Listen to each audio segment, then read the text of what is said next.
महाराष्ट्र में ओबीसी समाज के एमपी जीत कर आए, मगर एक भी मुसलमान एमपी नहीं जीता। तो ये भारत की जो हमारी जमहूरियत है, हम ये दावा करते कि हमारी जमहूरियत, हमारी लोकशाही जो है वो एक रिप्रेजेंटेटिव फॉर्म ऑफ डेमोक्रेसी है। अब रिप्रेजेंटेटिव फॉर्म ऑफ डेमोक्रेसी में आपका हर समाज का एमपी जीतकर जाता है महाराष्ट्र से, और एक समाज का कोई एमपी नहीं जीतता है तो मुसलमान समाज का है।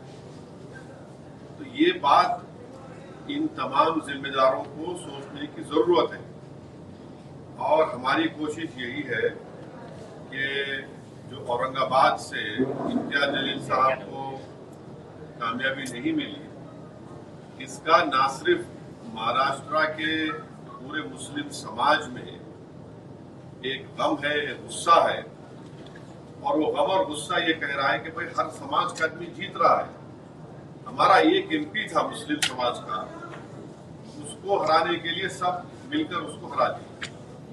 तो ये सच्चाई है, और भारत की पार्लियामेंट में आज पहली मर्तबा ऐसा हुआ है कि अपर कास्ट और backward OBC, other backward class का रिप्रेजेंटेशन बराबर हो चुका है भारत की पार्लियामेंट में। और किसी समाज का अगर पॉलिटिकल रिप्रेजेंटेशन सिर्फ 4% है, 14% आबादी भारत में मुसलमानों की है, और सिर्फ 4% एमपी जीत कर आ रहे हैं।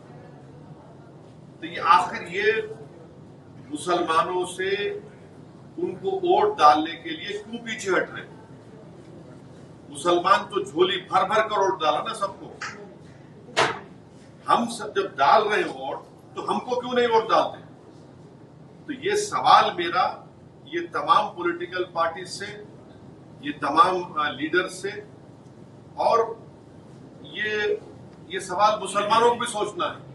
हम वोट डालने वाली मशीन तो नहीं है ना, हम तो एटीएम नहीं है कि तुम आओ और हमको दबा दो और हम डालते जाए वोट।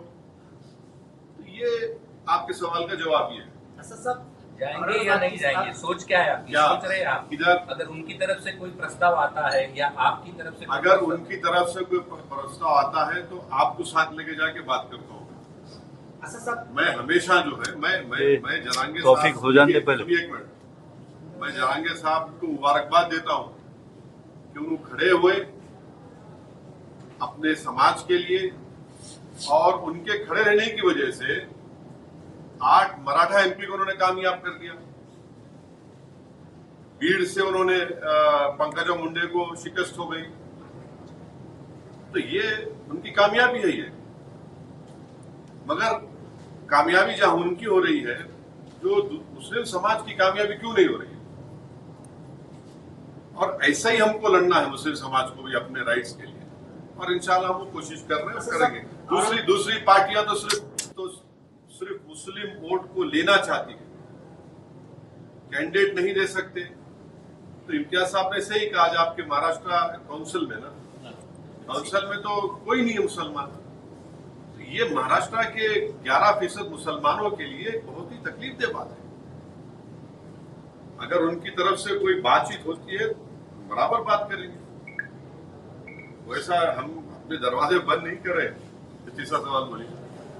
एमआईएम मुस्लिम रिजर्वेशन के लिए नेतृत्व करेगा क्या? एमआईएम मुस्लिम रिजर्वेशन के नहीं, हम तो चाह रहे कि मराठा समाज को रिजर्वेशन मिलना चाहिए, हम उसके खिलाफ नहीं। हम ये भी चाहेंगे कि मुसलमान महाराष्ट्र के जो मुसलमानों में जो बैकवर्ड कास्ट है, जिनको बॉम्बे हाईकोर्ट ने एजुकेशन में अलाउ किया, तो हम ये चाहेंगे कि उसको कंटिन्यू करें। उसको क्यों नहीं देते आप?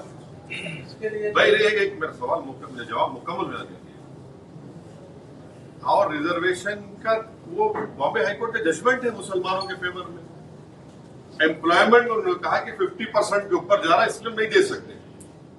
तो आज भी हम इस बात का डिमांड करते हैं कि नरेंद्र मोदी की गवर्नमेंट और मोदी अपने आप को पार्लियामेंट में खड़े होकर सीना पे हाथ मार के बोले बैकवर्ड क्लास का नेता मैं हूं, तो नरेंद्र मोदी अगर वाकई में बैकवर्ड क्लास से मोहब्बत करते हैं, जो इस देश की 50% से ज्यादा आबादी है, तो पार्लियामेंट में बिल लेकर आओ।